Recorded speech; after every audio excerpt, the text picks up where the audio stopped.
قوة إلا بالله العلي العظيم. حسبنا الله ونعم الوكيل، نعم المولى ونعم النصير. أعوذ بالله السميع العليم من الشيطان اللعين الرجيم. بسم الله الرحمن الرحيم. الحمد لله الذي لم يتخذ صاحبة ولا ولدا ولم يكن له شريك في الملك ولم يكن له ولي من الذل وكبره تكبيرا.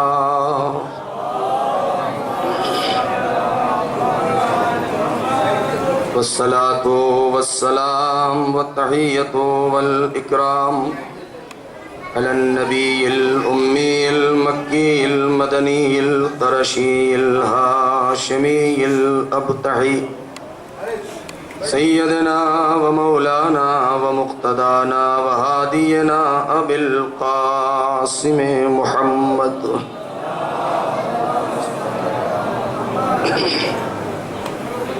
وعلى أهل بيته الطيبين الطاهرين المعصومين المظلومين الذين أذهب الله عنهم الرجس وطهرهم تطهيرا.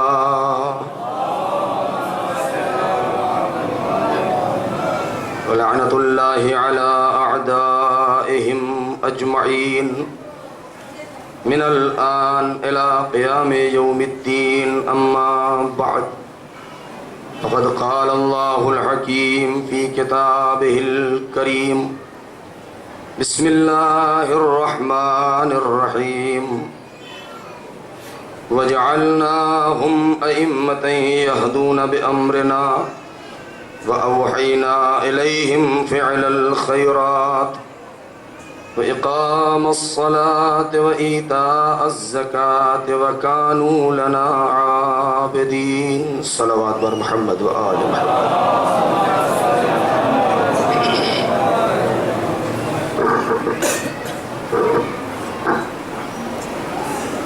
عزیزان محترم،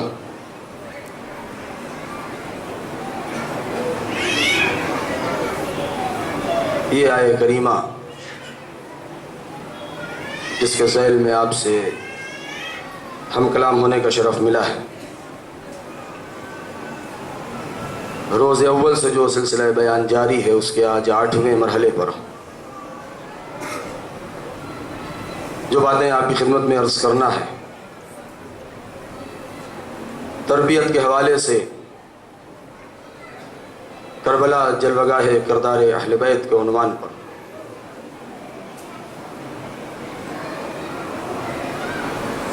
قرآن ایک جامع کتاب، ایک دستور زندگی،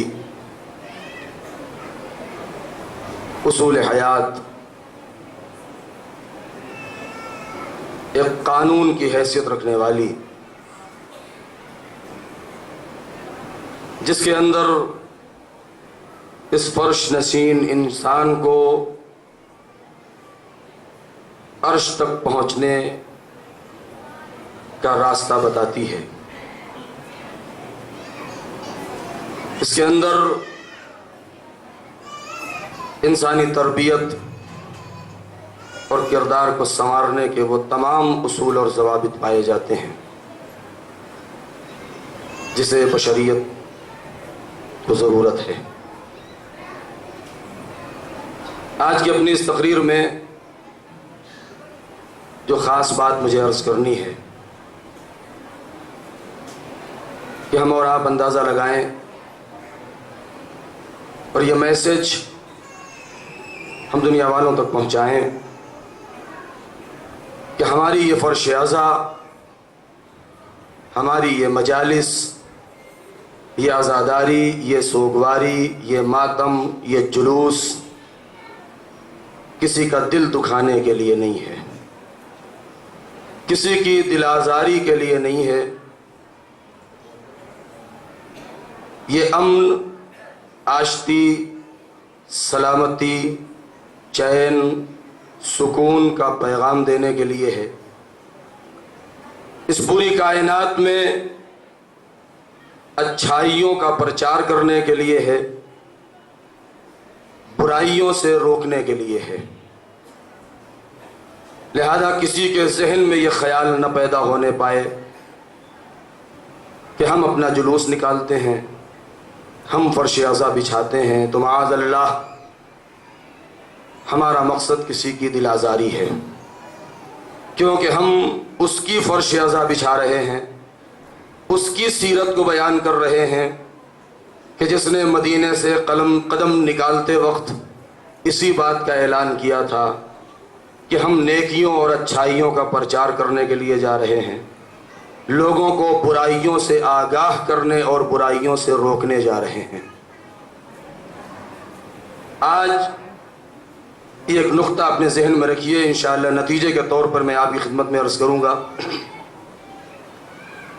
یہ ایک اتہام، ایک الزام جو ہمارے اوپر ناروا طریقے سے لگایا جا رہا ہے، اور بعض لوگوں کو یہ غلط فہمی ہے۔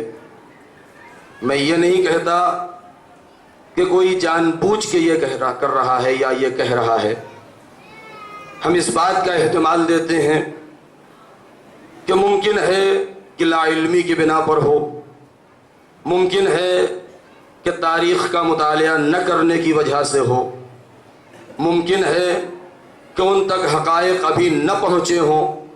لہذا جب کسی کے اندر علم کی کمی ہوتی ہے، جب کتابوں کے مطالعے کی کمی ہوتی ہے، جب حقائق سے آشنائی نہیں ہوتی ہے، تو بہرحال بشر ہے، اس کے ذہن میں مختلف خیالات آتے رہتے ہیں۔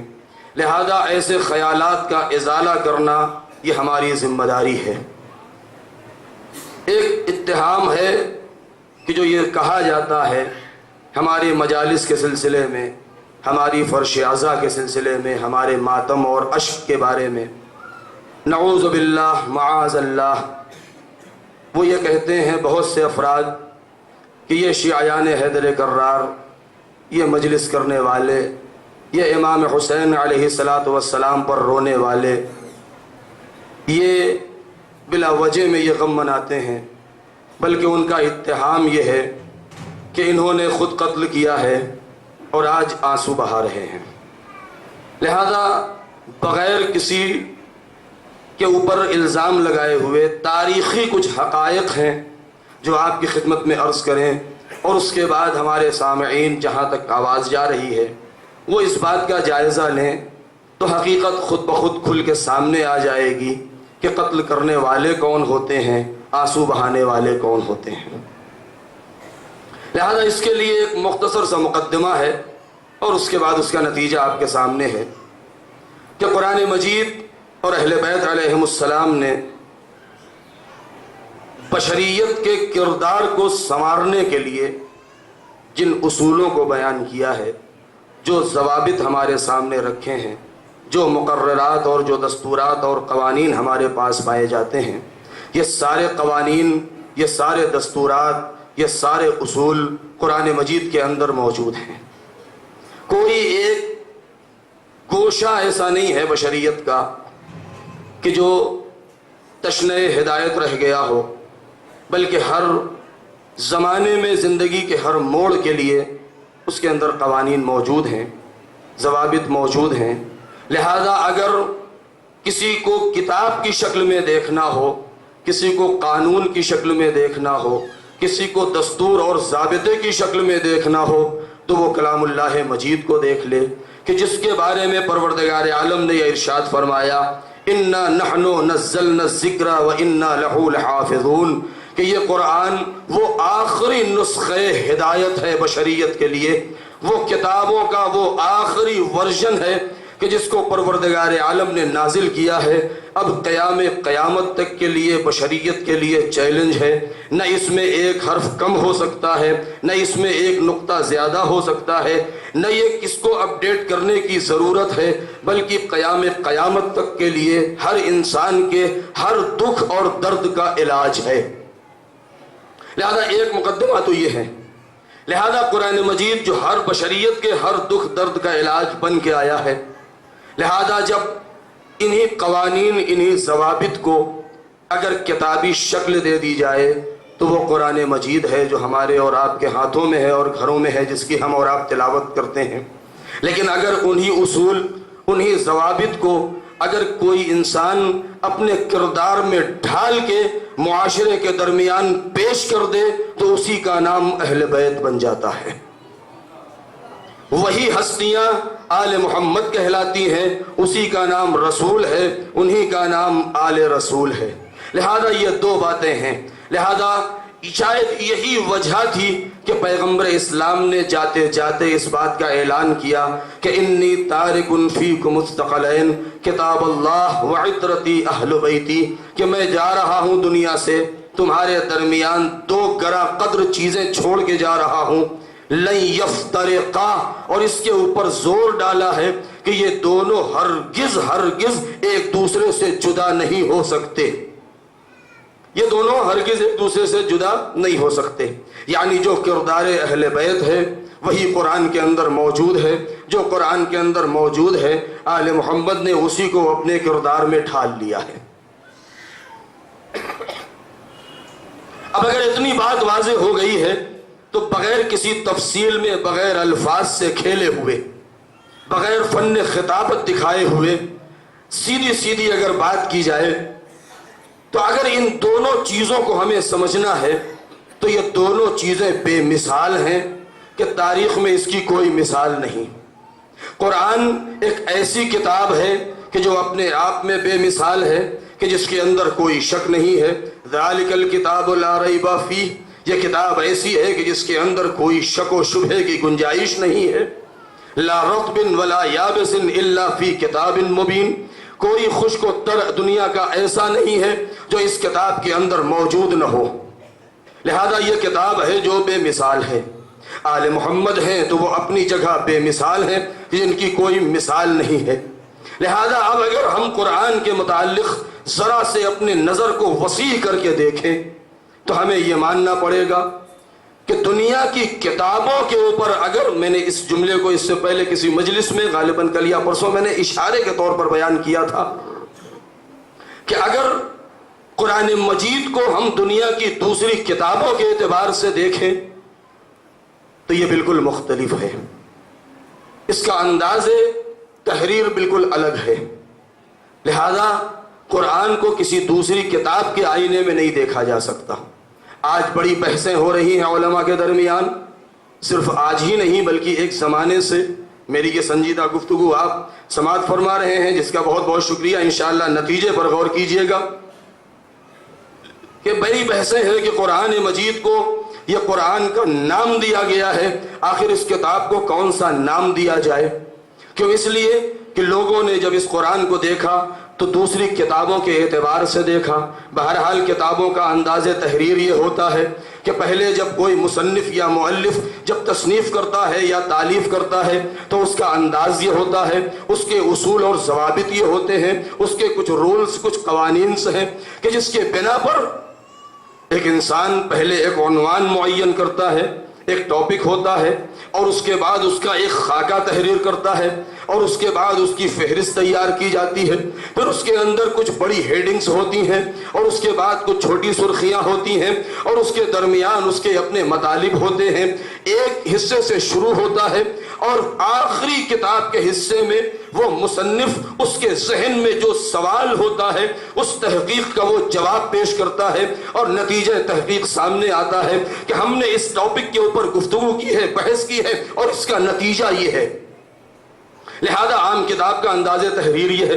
جب قرآن مجید کو اس کے آئینے میں دیکھا تو یہ بالکل مختلف ہے، کیونکہ اس کے اندر کوئی فہرست نہیں ہے، اس کے اندر کوئی ہیڈنگ نہیں ہے، اس کے اندر کوئی باب نہیں ہے، اس کے اندر کوئی بخش نہیں ہے، اس کے اندر کوئی چیپٹر الگ الگ نہیں ہے، بلکہ یہ تو بالکل مختلف کتاب ہے۔ لہذا اب اس کا نام کیا دیا جائے؟ لہذا قرآن مجید میں اس کے بہت سے نام ہیں۔ اس کا نام ذکر ہے، اس کا نام تبیان ہے، اس کا نام فرقان ہے، اس کا نام قرآن ہے، اس کا نام مجید ہے۔ لیکن ان تمام ناموں میں پروردگار عالم نے قرآن مجید یعنی قرآن کا لفظ منتخب کیا۔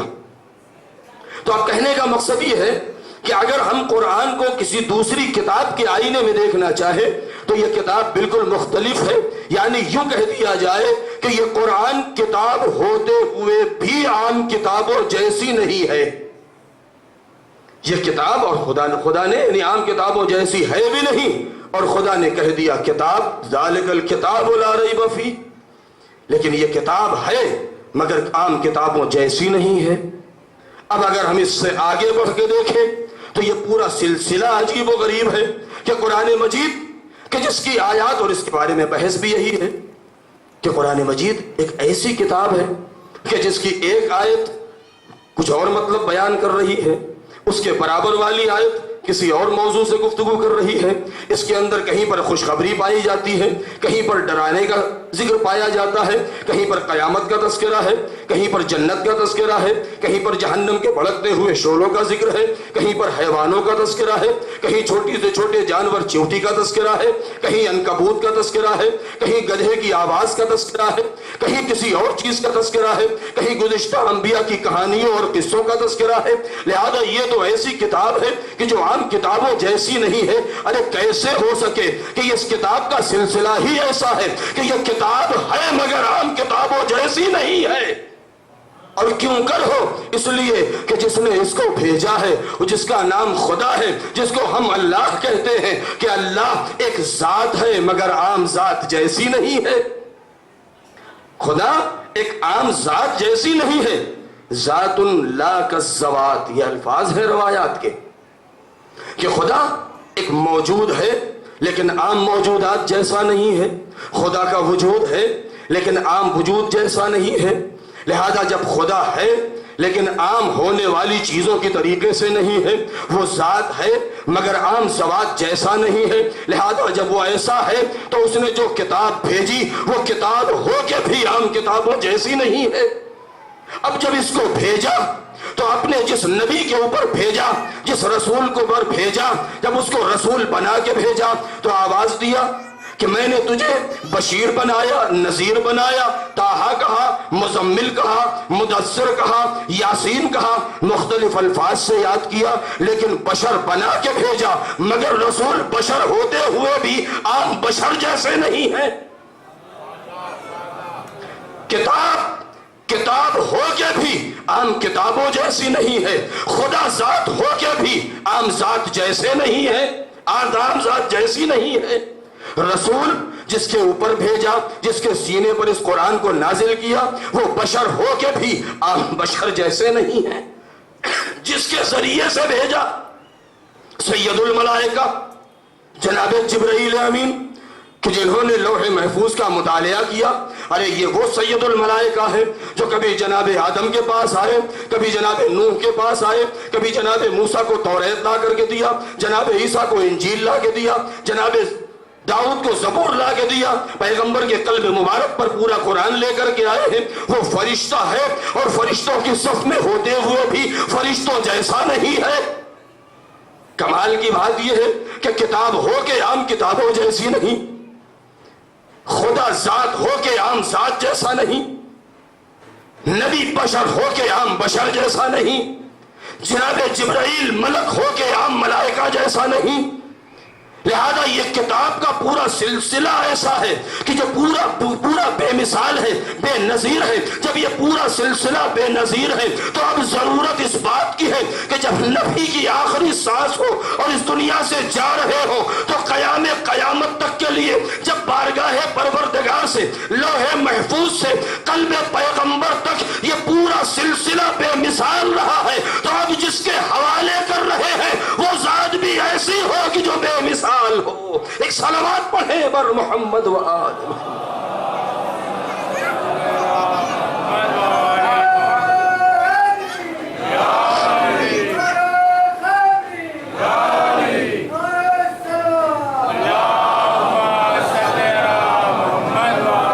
لہذا یہ پورا سلسلہ بے مثال ہے۔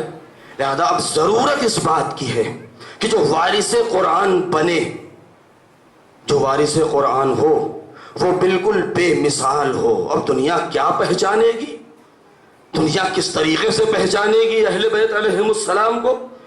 کیونکہ آل محمد کو اگر پہچاننا ہے تو صرف قرآن کے آئینے میں پہچانا جا سکتا ہے یا احادیث پیغمبر کے ذریعے سے. کیوں؟ اس لیے کہ وہ بے مثال ہیں، ان کو اپنے جیسا سمجھ کے نہیں پہچانا جا سکتا ہے.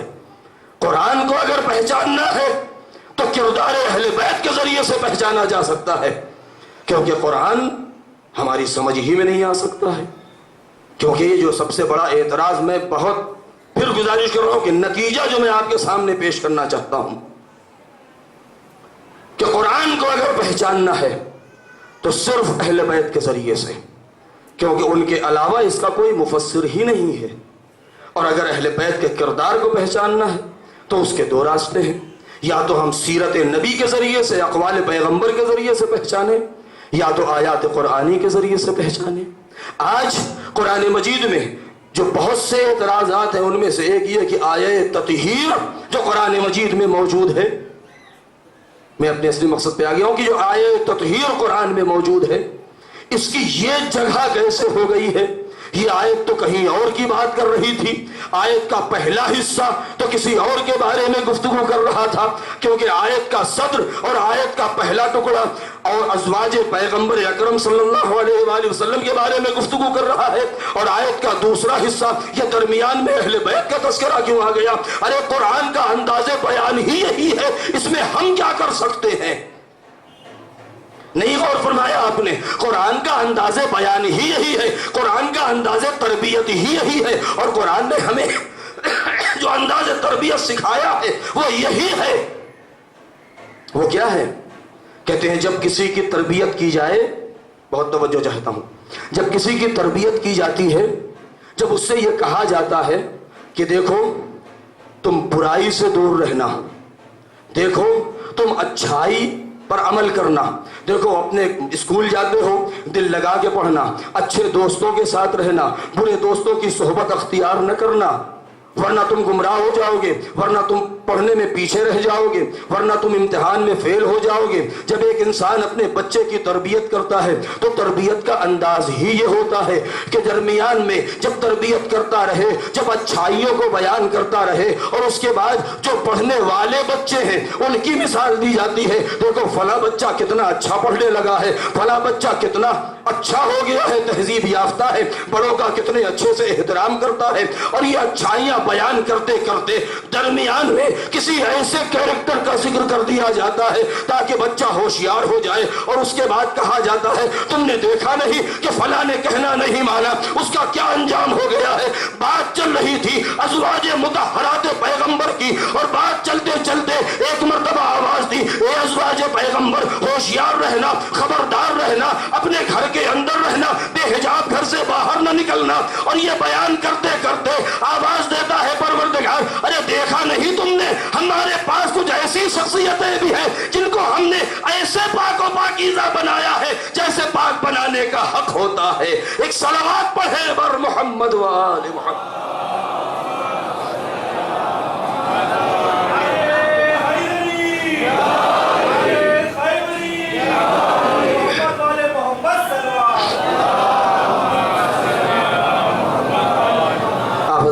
زحمت فرما کے ذرا آگے تشریف لے آئیں تو بہت بہتر ہوگا، بڑی نوازش ہوگی. ایک صلوات پڑھیں بر محمد و آل محمد.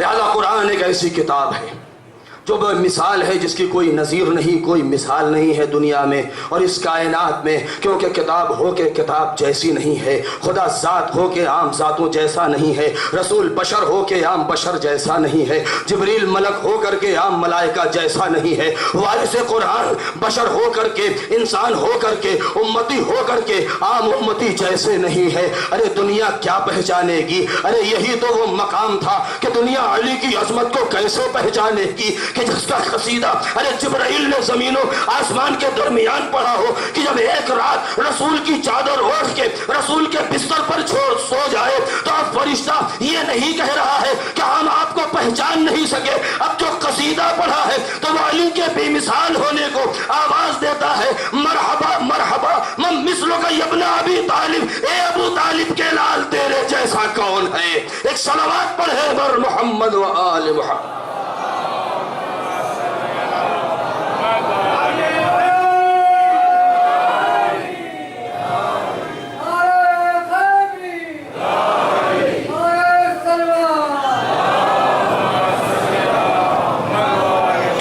مقدمے کے بعد آپ دیکھیں گے نہج البلاغہ میں مولائے کائنات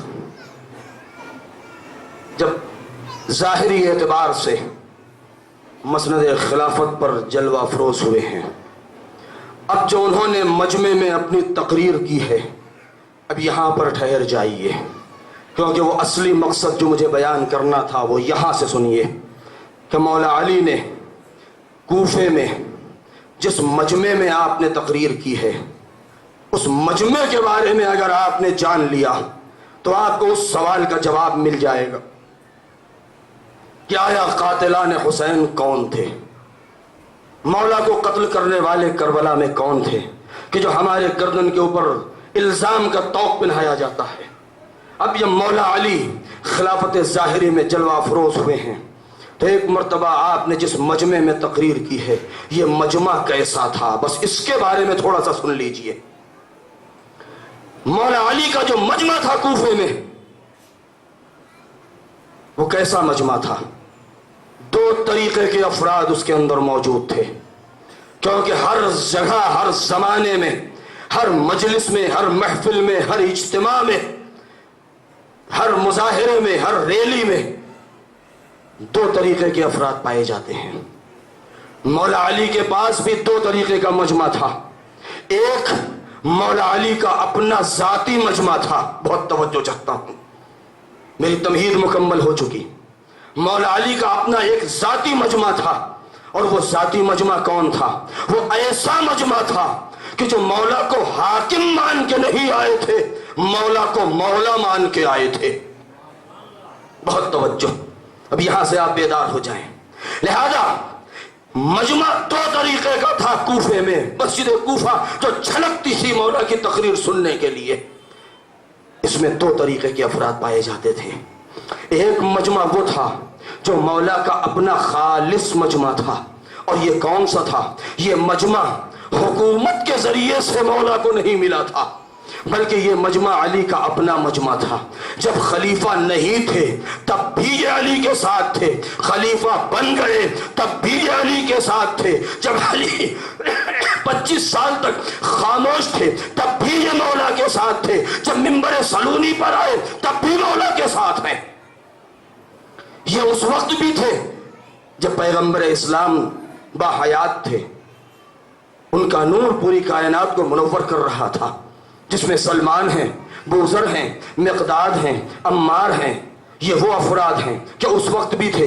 دشمنوں نے بہت چاہا، خزانوں کے منہ کھول دیے گئے، کوڑے مارے گئے، شمشیر چلائی گئی، جسم کو زخمی کیا گیا، زندانوں میں ڈالا گیا، دھمکیاں دی گئی، گھر جلایا گیا، یہ سب کچھ ہوا ہے، لیکن انہوں نے کبھی در علی سے منہ نہیں موڑا۔ لہذا مولا کے پاس اپنا یہ ذاتی مجمع ہے۔ دوسرا مجمع جو ہے وہ کون ہے؟ وہ علی کا اپنا مجمع نہیں ہے۔ کیوں؟ اس لیے کہ دنیا کا دستور ہے کہ جب بھی کوئی حاکم بدلتا ہے تو حاکم کے ساتھ مجمع بھی بدلتا ہے، لیکن مجمع کی اکثریت وہی ہوتی ہے، چند افراد بدل جاتے ہیں۔ بہت توجہ چاہتا ہوں، چند افراد بدل جاتے ہیں۔ اگر کسی ملک میں کوئی انسان حکومت کر رہا ہے، 50 سال اس نے حکومت کی ہے، اب جب وہ مر جائے گا یا اس کو ہٹا دیا جائے گا اور دوسرا حاکم وہاں پر آئے گا، تو جب دوسرا حاکم آئے گا تو انہی لوگوں پر حکومت کرے گا جو پہلے سے موجود تھے۔ یہی مجمع ہے کہ جب پہلے حاکم کی سواری شہر سے گزر رہی ہے تو یہی مجمع ان کا استقبال بھی کر رہا ہے، اور جب دوسرا حاکم آیا تو اس کا استقبال بھی کر رہا ہے۔ بہت توجہ چاہتا ہوں، کربلا کی حقیقت کو سمجھیں، یہ بات بالکل واضح ہو جائے گی۔ لہذا مجمع دو طریقے کا ہوتا ہے، ایک خالص مجمع ہوتا ہے، ایک ناخالص مجمع ہوتا ہے، ایک ذاتی مجمع ہوتا ہے، ایک سرکاری مجمع ہوتا ہے